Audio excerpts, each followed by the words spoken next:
Ok, je suis Jean-Marc Tison, je suis vétérinaire de formation.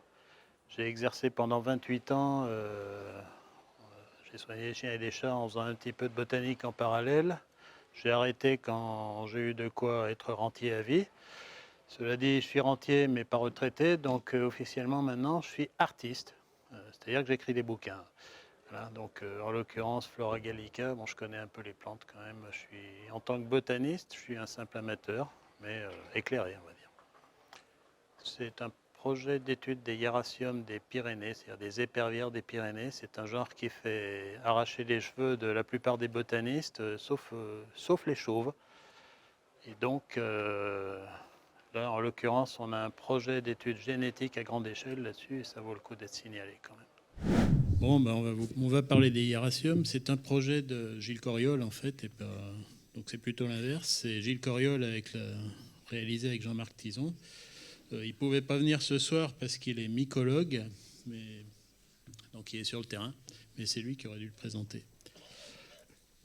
Donc le genre hiéracium, on ne va pas revenir éternellement sur la généralité. Bon, 4000 espèces, avec quand même un gros hotspot européen. Il faut le savoir, hein, le grosso modo, c'est le domaine Euro plus Med. Après, en Asie, en Amérique du Nord, il y en a très peu. Et en Amérique du Sud, il y en a beaucoup, mais c'est un autre groupe en fait. Donc 120 dans les Pyrénées françaises, 300 dans les Pyrénées espagnoles. Ça, à mon avis, c'est pas une question de différence de diversité, c'est une question de différence d'observateurs.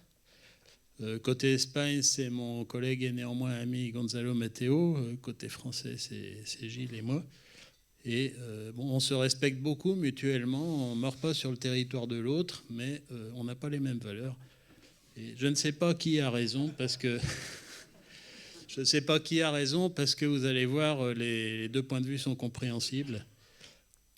Bon, pour ça, c'est la génétique qui sera le juge de paix, j'espère. Heureusement, on a un projet maintenant. Voilà, bon, alors, on ne va pas parler je ne vais pas vous présenter 120 espèces, il n'y a pas le temps.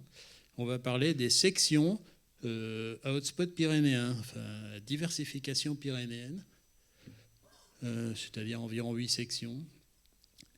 Alors le terme de section en matière de hiéracium est ambigu. On va dire que tel qu'il est utilisé là, c'est ce qu'il y a de plus consensuel au niveau européen. Ça ne veut pas dire grand-chose. Bon, ça correspond pas à des réalités morphologiques bien tranchées. Et ça ne correspond pas non plus, certainement, à de la génétique. Mais bon, l'élément génétique, on ne l'a pas encore. Bon, alors, ça, c'est un joli graphique, en fait, où je ne vais pas vous donner tous les noms des espèces. D'abord, je ne sais pas de mémoire lesquelles ont été étudiées. Ce qui est intéressant, c'est les deux clades. Je sais pas si... Est-ce qu'on voit Voilà. Vous avez ici un clade W comme ouest et ici un clade E comme est. Ce qu'on appelle le clade occidental et le clade oriental. Alors, le clade occidental, c'est différencié essentiellement en Europe de l'Ouest avec un gros hotspot pyrénéen. C'est là qu'on va trouver ce qui fout la merde en fait dans la chaîne pyrénéenne. Et le clade oriental, donc alors occidental, c'est les murorum, hein, ils en font partie. C'est aussi tout ce qui est sérinthoïde et qui gravite autour, c'est les humilés, etc. Donc ces machins qui sont phylopodes avec des feuilles basales bien pétiolées en général. Le clade oriental, c'est phylopode ou aphylopode, c'est des feuilles basales sessiles en général, étroites. Et c'est là qu'on va trouver les groupes alpins qui n'ont aucun représentant pyrénéen. Hein, tout ce qui est bupleuroïde, villosa, etc., les beaux hiéraciums, entre guillemets. Et bon, on a les piliférums, glanduliférums qui sont très marginalement dans les Pyrénées, mais qui sont en fait des hybrides entre le clade oriental et un Tibacéum, ici présent. Et le seul représentant du clade oriental dans les Pyrénées, le seul et unique, c'est Hieracium ombellatum. Hein. Enfin, sauf si on considère que Eriophorum est dans les Pyrénées. Et puis après, on a plein d'hybrides entre ces deux clades. Et dans ces hybrides, c'est assez hallucinant, dans les hybrides, on va trouver les amplexicaules, on va trouver les lachénalies, les tridentatomes, les sabodomes, hein, quand même, qui ne sont donc pas du clade oriental. On va trouver donc tout un tas on va trouver les prénantoïdes aussi. Donc c'est ce qu'on appelle un groupe apomictique réticulé. Bon, alors c'est justement le problème. C'est apomictique, ça veut dire qu'il y a plein d'hybrides qui se fixent, en gros, qui vont persister par voie asexuée pendant quelques millénaires. En général, c'est pas très long. On estime que le gros de la troupe s'est formé au néolithique. Évolution réticulée, ben c'est ça, hein, c'est tous ces croisements là. Et plasticité morphologique, ben pourquoi ? Parce que vu qu'ils ont des origines croisées entre parents éloignés, ils ont plusieurs allèles pour le même gène, enfin pour le même locus. Ils ne peuvent pas tout exprimer. Alors, selon les conditions environnementales, ils vont exprimer un allèle, un autre. Et quand on prend la peine de les cultiver, enfin pour ceux qui sont cultivables, je vous jure qu'il y a des jours, il faut vraiment savoir qu'on ne fume jamais pour croire à ce qu'on voit. Et le pire de tout étant qu'un caractère qui est variable chez un hiéracium ne sera pas forcément variable chez un autre hiéracium voisin, et vice-versa. Donc, d'où cette remarque là, ils sont difficiles à identifier, mais le pire c'est d'arriver à circonscrire leurs variations. Ça c'est l'enfer. Et pour ça, actuellement il n'y a que l'expérience. Il faut les suivre, il faut suivre les populations, il faut les cultiver quand c'est possible, etc. Et donc mes connaissances écologiques, corologiques, conservatoires, écologiques et corologiques parce que personne ne veut s'y attaquer, donc on a très peu de données par rapport à ce qui existe. Et mes connaissances conservatoires parce qu'on ne peut bien conserver que ce qu'on connaît. Hein. Alors, grosso modo, les sections à diversification pyrénéenne, plus ou moins importantes. Alors, vous avez à droite des pourcentages qui représentent le pourcentage d'espèces pyrénéennes, endémiques ou subendémiques pyrénéennes, par rapport à la France. Et c'est important par rapport à la France parce que, en fait, ceux qui sont plus ou moins endémiques des Pyrénées, c'est les 4 premiers. Oleosa, Ceratoidea, Pseudoceratoidea, Composita. Les autres, soit c'est des hotspots secondaires, comme les Oreadea ici, qui ont un curieux hotspot pyrénéen, alors qu'ils n'ont pas beaucoup de représentants dans les Alpes, mais qui sont par contre très diversifiés en Europe centrale. Ou encore, ça peut être des biais statistiques, comme les Arpadiana ici, qui ont 50% d'endémiques pyrénéens pour la France, mais parce qu'il y en a 2 en France. C'est la blague de Marius et Olive qui font la course. Hein. Le deuxième est en Corse. En fait, les Arpadiana, c'est un groupe essentiellement est-méditerranéen. Alors, classiquement, on divise en bractéoles ciliées ou non ciliées. Alors, ce qu'on appelle ici bractéoles, c'est ce qu'on appelle ailleurs les membranes du réceptacle. On suppose que c'est des bractéoles modifiées. Donc là, vous avez des bractéoles ciliées. Et jusque-là, c'est assez facile. Vous regardez les poils étoilés des bractées. Si c'est marginal, vous êtes dans Oleosa, c'est-à-dire des hybrides Ceratoid murorum. Et ces poils étoilés marginaux viennent de Murorum, en fait. Si les poils étoilés ne sont pas marginaux ou absents, vous avez Ceratoidea en mode phylopode, grosso modo, et Composita en mode aphylopode ou hypophylopode. Et puis, vous avez aussi des hiéraciums qui ont réceptacle cilié et des glandes sur les feuilles. Donc ça, on verra plus loin, quand on regardera les hiéraciums à feuilles glanduleuses. Tout le monde m'entend, là, parce que je vois qu'il y a des variations sur l'endroit où je me mets. Alors, la section Composita, donc avec réceptacle cilié et, leur particularité aussi, souvent glanduleux, c'est des drôles de machins qui fleurissent tard, qui sont souvent localisés au fin fond des vallées, dans des coins perdus, au pied des falaises, difficiles d'accès, qui ont très peu d'effectifs, très peu de population, souvent très peu d'effectifs par population. C'est des grandes raretés, c'est relictuel. C'est, à mon avis, des gros enjeux conservatoires. C'est très mal connu.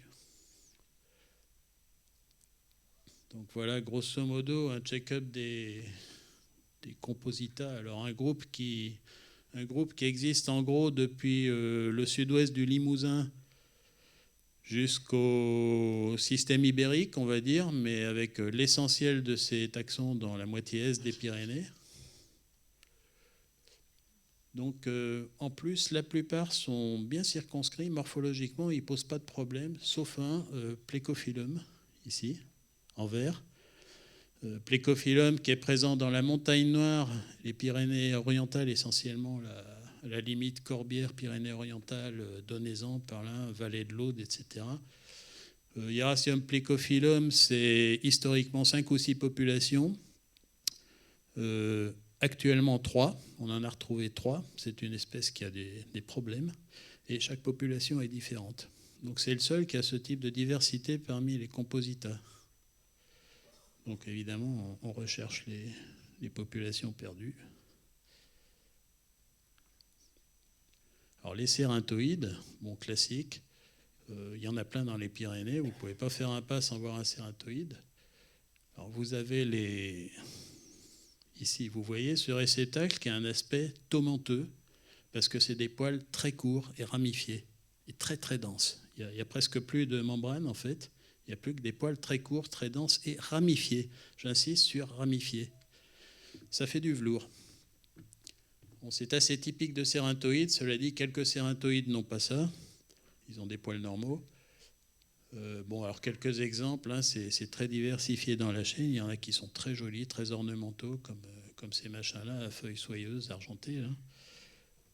Toujours très phyllopode.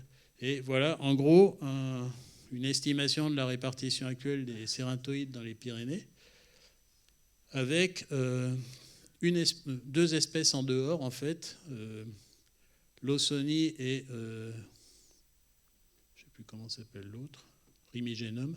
L'Ausonie et Rimigenum qui sont dans les Alpes, dans les Causses, et peut-être ici dans les Pyrénées centrales, mais on n'est pas sûr, enfin pour l'Ausonie. Rimigenum, il n'y est pas. Voilà, donc un groupe qui est finalement sympa à étudier. Alors, il a un point faible, c'est qu'il y a plein de sexués. Alors, je vous ai dit que le genre Hieracium était apomictique, c'est vrai. Mais plus on va vers le sud, plus il y a des sexualités résiduelles. Et ici, dans les Pyrénées, on est presque à la limite sud du sous-genre Hieracium. Et les cérinthoïdes, qui sont vraiment chez eux dans les Pyrénées, qui sont nés ici, qui n'en sont pratiquement pas sortis, ils ont conservé plein de lignées sexuées. Il y a des espèces qui ne sont que sexuées, comme Guani. Puis il y en a d'autres qui ont les deux cas de figure, comme Platycérinthe, par exemple. Sericeum, je ne sais plus, il n'y est pas. Enfin bref, c'est pas exhaustif. Bref, c'est sexué, c'est le bordel. Et c'est, à mon avis, l'origine des différences entre Gonzalo Matteo et nous. C'est parce que vous avez une variabilité supplémentaire du fait de la sexualité. Et puis, ils sont sexués, donc ils s'hybrident. Vous avez plein d'hybrides récents. Et selon que vous considérez les variations d'un sexué ou les variations de ces hybrides comme plusieurs espèces ou comme une, vous avez des sacrées différences qui apparaissent. Et ça, je dirais que c'est le problème de base des hiéraciums pyrénéens, et on a des gros espoirs dans l'étude génétique à cause de ça. Alors les oléosa, en gros, c'est les hybrides Cérinthoidea murorum. Donc c'est un aspect intermédiaire. Donc là-dedans, il y a plein de choses qui sont probablement des agamoespèces, puis il y a plein de choses qui sont probablement que des hybrides, en fait, hein, des hybrides récents. Donc on attend de plus amples informations pour trancher. Voilà quelques exemples, ils ne sont pas tous sur cette illustration parce qu'on ne verrait plus rien. À noter Gastonianum, considéré comme très répandu autrefois, là, et qui est en fait endémique du massif de Lourdes. C'est une plante miraculeuse. Alors les sections à feuilles glanduleuses, c'est un peu plus compliqué, mais il y a des critères simples. Il y a ceux qui sont en plexicole, comme ça, ceux qui ne le sont pas. Et puis, à regarder, il y a les cils du réceptacle. Alors, il y a toujours des cils presque toujours des cils sur le réceptacle. Soit ils peuvent être simples, comme ici, et souvent pas très denses. Enfin, ils peuvent être denses, mais pas toujours. Soit ils sont ramifiés, très courts, très denses, comme chez les cérintoïdes qu'on vient de voir. Et puis, il y a les poils glanduleux des feuilles, puisque les feuilles sont glanduleuses. Des fois, il n'y a que des glandes. Là, c'est trop facile. Des fois, il y a des glandes et des poils, mais où les glandes se voient vraiment très bien. Ça, c'est humilé. Bon, si vous regardez avec une loupe de terrain, les glandes vous sautent à la figure. Et il y a des fois où les glandes se voient mal, où il faut sortir le binot. Ici, vous avez en bas une plante du groupe, entre guillemets, Schmittii, c'est-à-dire Oreadea. Et donc là, je ne sais pas si vous voyez là où vous êtes, il y a 3 glandes, une ici, une là et une là. Mais la règle générale, c'est que moins il y a des glandes, plus elles sont petites. Et donc là, elles sont minuscules. Et sur le même espace, vous avez 12 poils simples. Ce qui fait quand même 25% de glandes. C'est énorme. Enfin, pour un hiéracium, c'est beaucoup. Donc on classe ça dans les espèces à feuilles glanduleuses. Mais il faut bien regarder. Des glandes de moins de 0,2. Alors voilà, si vous avez des feuilles embrassantes, eh ben, vous avez les amplexicolia qui ont un réceptacle à cils simple et les pseudocérantoidea qui ont un réceptacle à cils ramifiés. Alors ça paraît chelou, mais en fait, techniquement, les pseudocérantoidea sont plutôt, à mon avis, simplement des cérantoidea glanduleux. Et les amplexicolia sont plutôt des hybrides. Voilà. Après, si les feuilles ne sont pas auriculées, il ne faut pas oublier qu'il y a le groupe du Hieracium sabodum qui a les feuilles glanduleuses, glanduleuses de ce type-là. En général, ça ne se voit pas parce que quand ils fleurissent, la canicule leur a mis la misère, donc les feuilles sont complètement usées, ça a frotté avec le vent parce qu'ils sont grands en plus, donc ils s'usent. Mais si vous regardez un sabodum en début de croissance, quand il fait 10 ou 20 cm, et vous regardez les feuilles au binot, vous trouvez plein de glandes. Après, il y a ceux à grosses glandes, c'est essentiellement, la feuille non embrassante, grosse glande, c'est essentiellement humilé et c'est sbires, les glutinosas. Et puis Hieracium ecatadenum, qui est une espèce d'ovni qu'on verra tout à l'heure. Et ceux qui ont des tout petits poils glanduleux, tout petits mais nombreux, c'est essentiellement les Oreadea, c'est-à-dire le groupe de ce qu'on appelait Schmittii ou Pallidum autrefois. Et les Arpadiana, donc c'est Marius et Olive, 2 espèces en France, une dans les Pyrénées. Voilà, les pseudocérantoïdes sont des cérantoïdes glanduleux. Grosso modo, c'est des cérantoïdes glanduleux. Alors, le résultat, c'est que ça ressemble beaucoup à des amplexicoles. En particulier, le grandianum ici au centre, on jurerait Hieracium amplexicole si on ne regarde pas le réceptacle. Mais il y a son importance, il est diploïde, sexué apparemment exclusivement, contrairement à amplexicole qui est un apomictique. Et il s'hybride avec tout ce qui bouge. C'est vraiment un cochon. Alors, et ceux qu'on voit à côté, là, celui-ci par exemple, Bainitianum et Dimorphotrichum, sont probablement à l'origine des hybrides de Legrandianum avec un cérantoïde normal.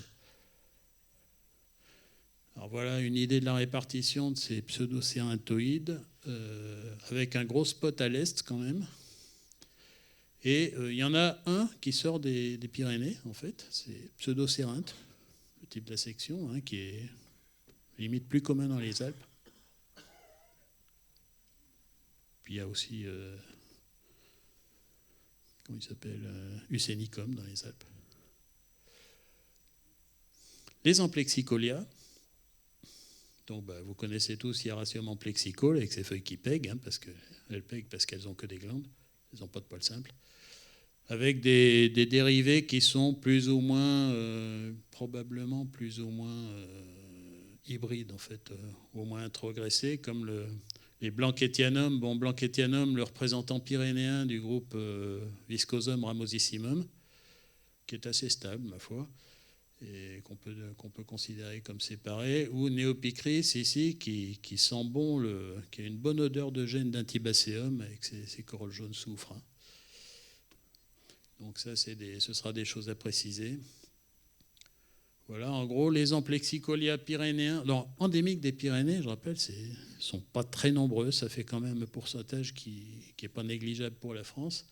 Alors vous remarquerez qu'il y en a deux en fait qui sont des taxons essentiellement espagnols qui vont baver un peu sur la France dans les parties les plus chaudes. Donc Camée picris et Blanquetianum qu'on vient de voir. Et puis il y en a d'autres qui sont endémiques à l'est. Là. Voilà, les oréades. Donc là, on n'est plus dans de l'endémisme pyrénéen. Enfin, si. On a plein d'agamo-espèces qui sont endémiques pyrénéennes, mais par contre, la section n'est pas spécialement représentative des Pyrénées. C'est ces plantes qui ont des feuilles plus ou moins glauques, avec des grands cils raides.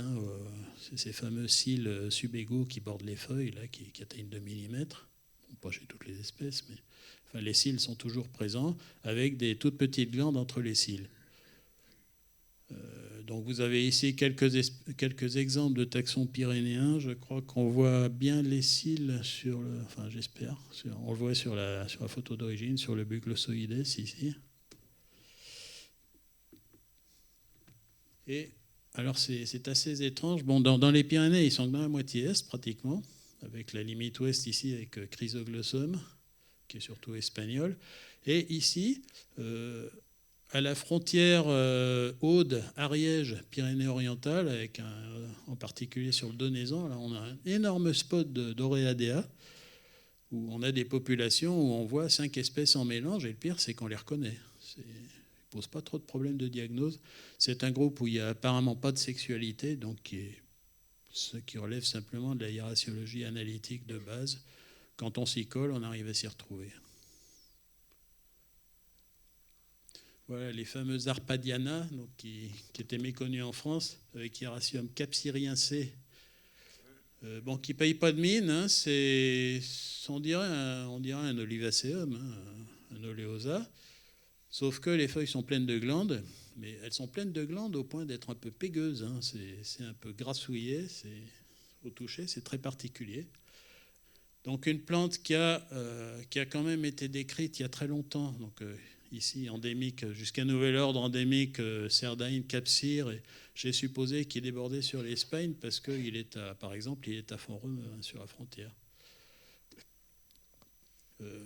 Donc plante quand même décrite par Timbal le Grave, il y a très longtemps, et qui a été complètement négligée par ses successeurs. Donc le pape Harvey Touvet n'en a même pas parlé. Son successeur, le pape Tsan, a dû le citer quelque part en synonymie d'Olivaceum ou autre. Et ce qui fait que 80 ans après le pape Stan, il y a un modeste vicaire, un gland, quoi, moi, qui arrive et qui dit « Mais qu'est-ce que c'est que ce machin ?» Et en fait, je me suis aperçu que le machin avait été décrit en 1883. Et ça rend modeste hein, quand même, je me suis senti ballot sur ce coup-là. En plus, il y en a pas mal, hein, on le voit bien, il flash. Voilà, donc un cas curieux d'une section qui est en extrême limite d'air, qui est essentiellement centre et est méditerranéenne, et qui a un autre représentant connu en France, en Corse, Hieracium marsilianum. Donc après, on va voir quelques sections pour mémoire. Les prénantoïdes, ils sont pas très nombreux. Alors, il n'y en a pas beaucoup d'endémiques des Pyrénées, mais il n'y en a pas beaucoup en France non plus. Puis pour le reste de l'Europe, c'est en fait très mal exploré. Donc le Turritifolium, qui est très rare, endémique des Pyrénées centrales, essentiellement Néouvielle et un peu plus à l'ouest. Origeranum, on ne sait toujours pas ce que c'est. À mon avis, c'est un groupe d'hybrides sexués.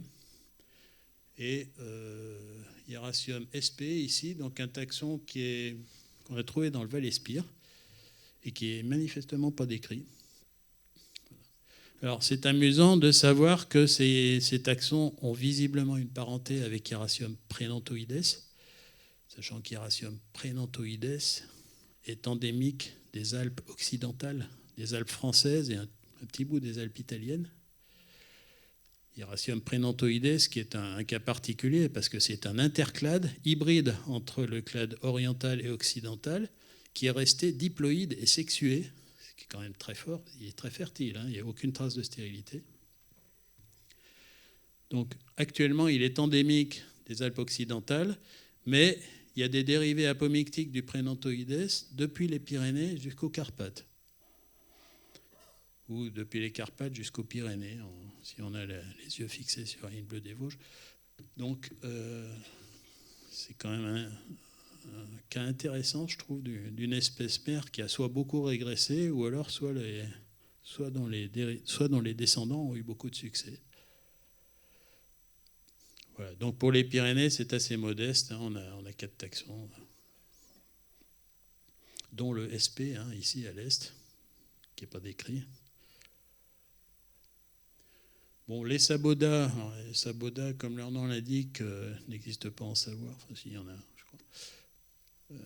Bon, c'est essentiellement un groupe ouest et centre-européen, mais pas pyrénéen. Simplement, ce qui est intéressant, c'est que dans les Pyrénées, il y en a 2, Patins et Pseuderiophorum, et qui sont très, très particuliers, très différenciés. Ils ne ressemblent pas aux autres sabodas. À mon avis, ils ont des gènes de composita, mais bon, ça reste à prouver. Bon, à gauche, Hieracium fuchsianum, qui est le pyrénéen de la section glutinosa. Peut-être introgressé par un cératoïde, je ne sais pas. Il est très polymorphe. Il est surtout très relictuel. C'est une plante de falaise qui a une dizaine de stations connues dans les Pyrénées, mais ça va de l'Ariège jusqu'à la Navarre. Donc vraiment très, très fragmenté. À droite, Hieracium hecatadenum, donc que je vous ai qualifié d'ovni tout à l'heure. A priori, un hybride Amplexico lintibaceum ombellatum. C'est ce qui me paraît l'hypothèse la plus probable. Donc une grande rareté, très dynamique d'ailleurs. C'est un des rares hieraciums qui envahissent mon jardin en fait. D'habitude, ils sont chiants à maintenir, hein, il faut les mettre sous perf, mais alors lui, pas de problème. Et donc connu actuellement d'une station à la Tour de Carol, sur laquelle je viens d'apprendre qu'une magnifique carrière vient d'être construite d'ailleurs. Comme quoi, quand on parlait de conservation. Voilà. Donc, alors, les perspectives, c'est là que ça devient intéressant. Bon, recensement et dénombrement des populations d'espèces rares, c'est un petit peu le b.a.-ba, étude des taxons non décrits. Bon, ça, c'est la base morphologique. Après, comment gérer les espèces mobiles? Alors ça, c'est un problème qui ne concerne pas que les hieraciums. Vous avez à droite Closianum, ici présent. Si on fait le total des données historiques et contemporaines, on a 5 stations. Bon, ça n'en fait pas une banalité, c'est tout dans la région de Luce-les-Bains en Ariège, mais historiquement, il y a 5 stations. Sur une base de données bien achalandée, on va dire, on va avoir 5 stations. Et actuellement, il y en a une. Parce que c'est une espèce qui bouge. En fait, c'est un pionnier. Et il y a des quantités d'hieracium qui sont dans le même cas, en fait, hein. Donc ils vont se déplacer. J'ai cherché les localités historiques de Hieracium closianum, je me suis perdu. Non seulement c'était en forêt, mais c'était le long de sentiers qui n'existent plus. Donc ça s'est complètement refermé, il ne peut plus y vivre, hein. Donc voilà, comment on gère ça en base de données? Parce que bon, c'est un cas qui concerne un peu toute la flore, qui est particulièrement aigu pour les hieraciums, parce qu'il y en a beaucoup qui ont ce comportement. Comment on fait ça? Qu'est-ce qu'on en fait? Si on cite les stations in extenso, on a une fausse impression d'abondance. Donc on risque de négliger des choses à protéger, etc. Bon, ça, je laisse ce sujet au CBN. Alors, conservation ex situ, bon, ben, on essaye de faire ce qu'on peut. La conservation ex situ est souvent facile, relativement facile pour les hieraciums quand ils veulent bien pousser. Ce qui n'est pas toujours le cas, parce qu'au moins, on risque assez peu d'hybridation, sauf si on a la bonne idée de cultiver des sexués, mais la plupart sont particulièrement difficiles à cultiver. Étude des morphoses, bon, c'est ce que je vous disais tout à l'heure, les hieraciums ont une plasticité terrible, c'est le pire dans leur étude, donc la culture peut aider à cerner la plasticité. Et études moléculaires sur groupes ciblés. Donc ça, c'est un magnifique projet alors qui, j'espère, va se concrétiser. Un partenariat entre le CBN, PMP et l'Institut de Barcelone, avec Oriane Hidalgo. Donc il y a un gros projet de campagne d'échantillonnage pour 2024 et d'études génétiques. Et on en attend vraiment beaucoup de nouveautés, je veux dire. Et bon, exploration donc en particulier l'histoire de l'incidence des sexués dont je vous ai parlé pendant tout le diaporama. Voilà. Et pour finir, à gauche, pour le fun, un Hieracium sp qui a été découvert par Gilles Corriol dans le Ryumaju, et dont il existe actuellement moins d'une dizaine de pieds connus. Je l'ai en culture, et le Hieracium, pas Gilles. Et en fait, c'est un truc qui n'a aucun rapport avec ce qu'on connaît. On a même du mal à le placer dans une... Bon, on suppose que c'est un composita atypique parce qu'il a le réceptacle complètement glabre. J'ai pensé à le rapprocher de Hieracium sparsum d'Europe de l'Est. Bon, c'est une piste. C'est pas définitif. Bref, un machin donc, qui est complètement inconnu, que personne n'avait jamais vu, qui ressemble à rien, qui n'a pas de proches parents connus, et qui n'existe qu'en quelques exemplaires au fin fond d'une vallée. Donc c'est typiquement le genre de choses qu'il faudrait prendre en considération pour la suite de l'histoire. Voilà, merci de votre attention.